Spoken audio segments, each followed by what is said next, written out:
Camaradas, eu acabei de ler a notícia a matéria do Ciro lá para Valor. Essa entrevista foi ontem, né? Saiu no site, então procura aí, Ciro Gomes, Valor, tal, que vocês já vão ver a matéria, podem ler junto comigo. Na verdade eu não vou ler a matéria, mas eu vou comentando aqui algumas coisas que eu anotei. Fiz umas anotaçõezinhas básicas aqui, né? Uma matéria legal. A primeira matéria, né? Ele deu a. É engraçado, eu ia fazer a leitura do Abre, pelo menos, mas eu não vou nem fazer isso, não. Prefiro já falar diretamente com vocês, para o vídeo não ficar tão longo. O Abre, o jornalista, na verdade, a jornalista, ela é Safatli também, mas não deve ter parentesco com o Vladimir Safatli. Eu não sei disso.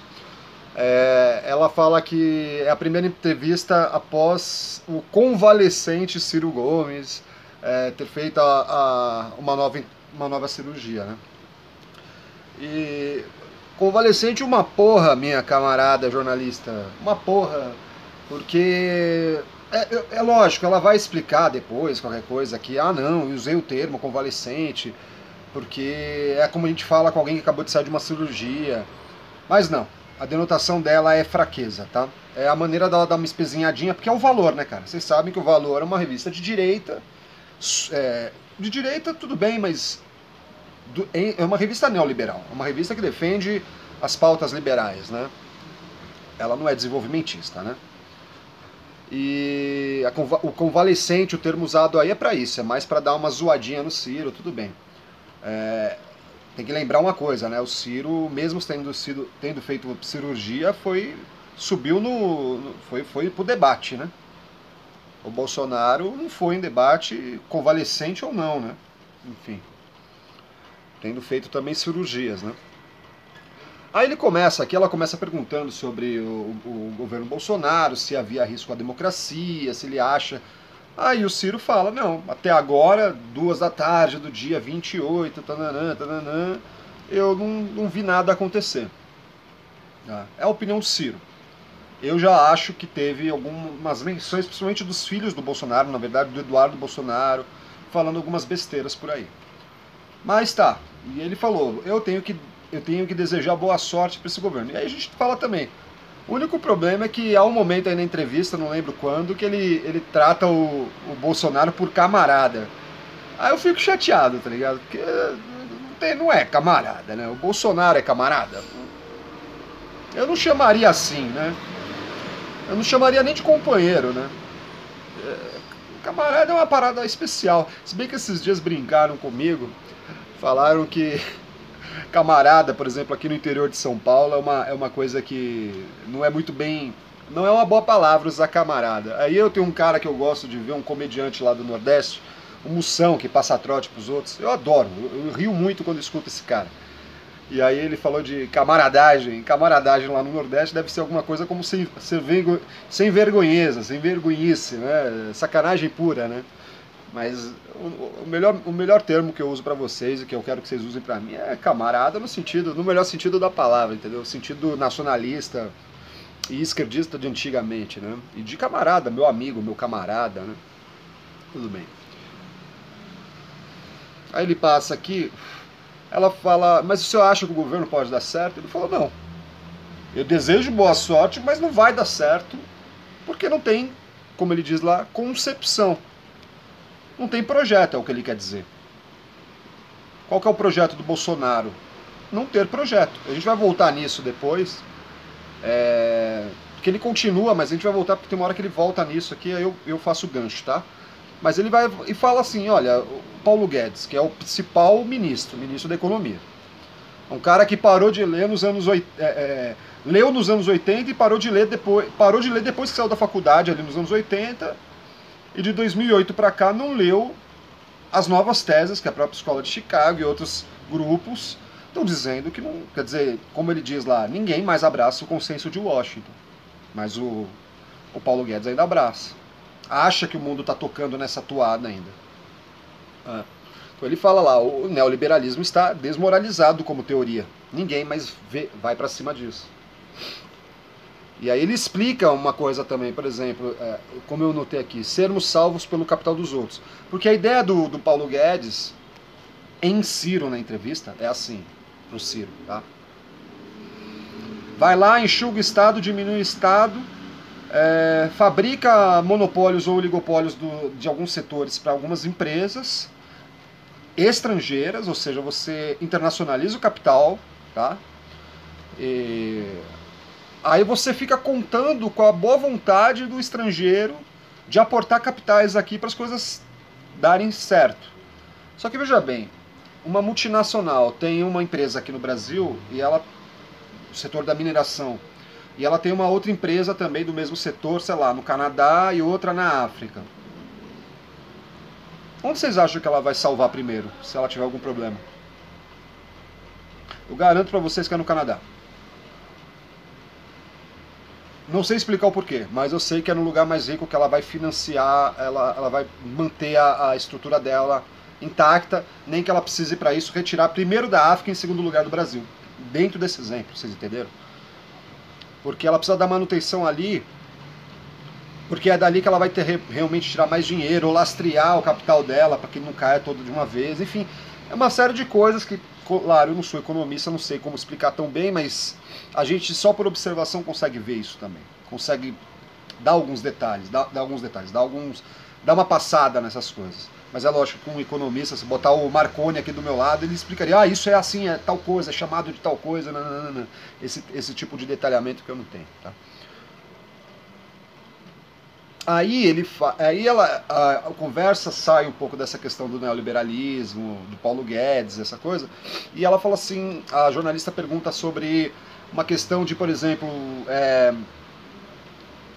ela dá a entender, e o Ciro confirma, que assim, então quer dizer que enquanto ele está passando coisas graves, o governo iria, dentro da proposta do Ciro, dentro das ideias do Ciro, iria mal no sentido econômico, ele se abraçaria em pautas mais moralistas, que é onde ele é realmente, onde ele se protagonizou mesmo como um cara proeminente nesse tipo de pauta, fiscal de bunda, né? Da bunda dos outros, não da dele.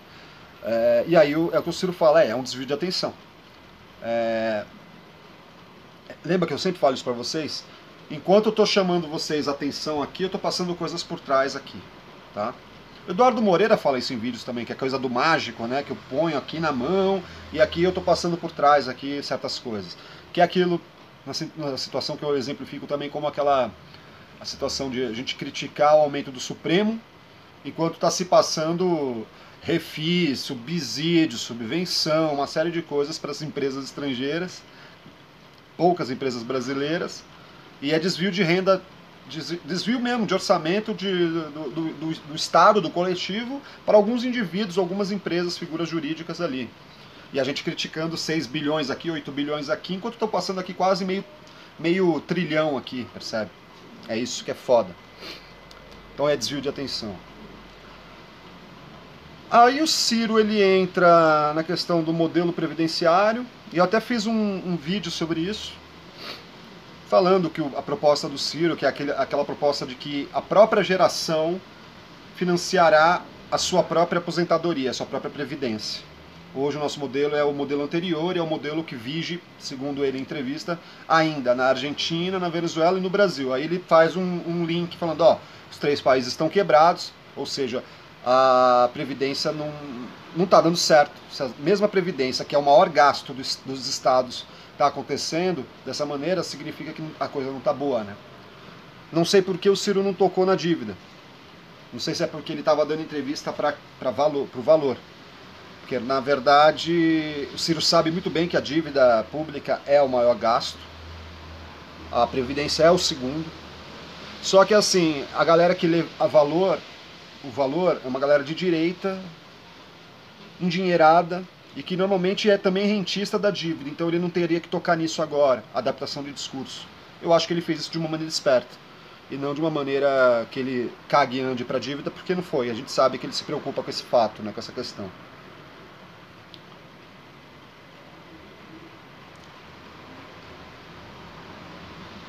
Assim, aí ele vai falar lá também do Moro um pouco, que é isso. O que o Moro vai fazer agora, né? Porque a maior bandeira do Moro, né? Ah, anticorrupção, tal. Mas é uma coisa você fazer isso como um cara neutro, juiz, ou neutro, né? Ou um cara oposição, porque quem aplica a maior parte dos golpes de corrupção no Brasil, no país, é sempre o executivo, né? Vem do executivo o cerne de esquemas corruptos para montada, como o do PT ou como de qualquer outro governo anterior, para se perpetuar no poder. A não ser que seja um golpe mesmo, que os caras, pela força das armas, se coloquem ali e ninguém mexe, tudo bem. Não em democracia, né? Agora o Moro, é o que ele está dizendo, o Moro agora é governo. Ele saiu de uma posição de juiz, ele vai ser o governo agora. Ministro da Justiça. Ministro da Segurança, sei lá, aquele grande ministériozão gigante lá, um grande feudo para ele. Como que vai ser? Ele vai ficar vazando coisas do governo, que era o que ele fazia antes, para a mídia? Ele vai vazar do próprio governo? Porque na verdade é aquilo, o Moro já perdoou o Onyx Lorenzoni, porque o Onyx falou, realmente, eu cometi um erro, eu fiz Caixa 2, que segundo o Moro é o pior crime que a República Brasileira tem hoje, é o Caixa 2. E o Onyx, que vai ser o chefe dele, né, é o cara que está acima de todos os outros ministérios, é esse ministro, é o Onyx, que só está abaixo do Bolsonaro e do vice-presidente. Então, como é que vai ser, né? Ele vai perdoar o pior crime de todos os tempos, da última semana do Brasil, porque é o governo? Ou não? Ainda acho que o Moro vai dar problema pro Bolsonaro dentro disso, sabia? Que é uma maneira dele se catapultar, se liberando do Bolsonaro, deixando o Bolsonaro voltar a ser o que ele sempre foi, um nada no Congresso, um nada. E aí ele sobe para 2022. O perigo grande hoje é mesmo mais o Moro do que qualquer coisa. E até em função disso, eles entram nesse assunto falando sobre como que é o Bolsonaro. E aí ela levanta a bola e o Ciro bate, né? O senhor está falando que o Bolsonaro tem um complexo de inferioridade? Porque o Ciro falou que ele era um cara solitário, que pouca gente cumprimentava ele, que ele não participava de nada, ele não conversava com os outros políticos eleitos lá, os outros deputados, ele não tinha trânsito. Era um cara do baixo clero procurado de vez em quando para votar isso ou aquilo. E que também não ter apresentado matérias legislativas, projetos de lei para votar ou não ser votado, mas pelo menos para ele se fazer conhecido entre os pares, por ele não ter feito nada disso, ou ter feito muito pouco, era um cara ali isoladão, entendeu? Ninguém queria brincar com o Bolsonaro no recreio do Congresso. A ideia é essa. Complexo de inferioridade, ela pergunta, e ele fala grave, gravíssimo. Talvez, vamos ver, é o que eu falo para vocês, vai vir um terceiro Bolsonaro aí, que é esse Bolsonaro presidente. A gente não sabe como que ele vai agir, mas dá pra ver que na verdade o grupo dele já está muito quebrado entre vários interesses, porque virar governo não é fácil, acontece isso. E vamos ver, se ele tem esse grave complexo de inferioridade, talvez ele queira ser benquisto entre os seus próprios, entre a sua própria equipe, mesmo ele sendo em tese o líder dessa equipe. Então a gente não sabe como é que o Bolsonaro vai agir. Mas não é bom colocar um cara lá com problemas psicológicos seríssimos, a não ser que ele tratasse isso muito bem, mas eu acho que não deveria. Mas enfim, a gente não escolhe líder dessa maneira, né? Por sanidade mental, nada disso. Saúde mental, né? Aí o Ciro coloca uma hora, já pro fim da entrevista, o PT e o Bozo como iguais, o Bolsonaro como iguais, no sentido de que ambos são muito... Eles não oferecem risco para a democracia, mas que eles cagam e andam de verdade para a democracia, sabe? Eles não têm valores republicanos e democráticos bem estabelecidos. Jogam ambos por quanto pior, melhor. Como o cara do PCL também faz, enfim, como o Olavo de Carvalho faz.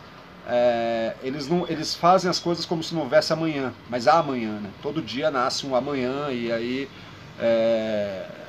todo dia nasce o hoje, sempre vai ter um amanhã, a pessoa que vai, por conta de suas atitudes como governo ou situação ou oposição, você vai produzir soluções ou problemas para essas pessoas, milhões de pessoas, né, que dependem das suas atitudes, né, da sua caneta, né.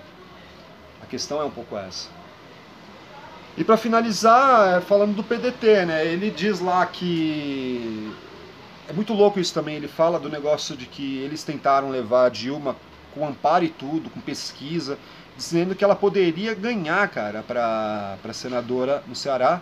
E olha que louco, eles estariam abrindo espaço para Dilma, e o Cid, isso não fica claro, mas o Cid não teria saído candidato. ou teria, e aí seria Dilma e Cid, sei lá.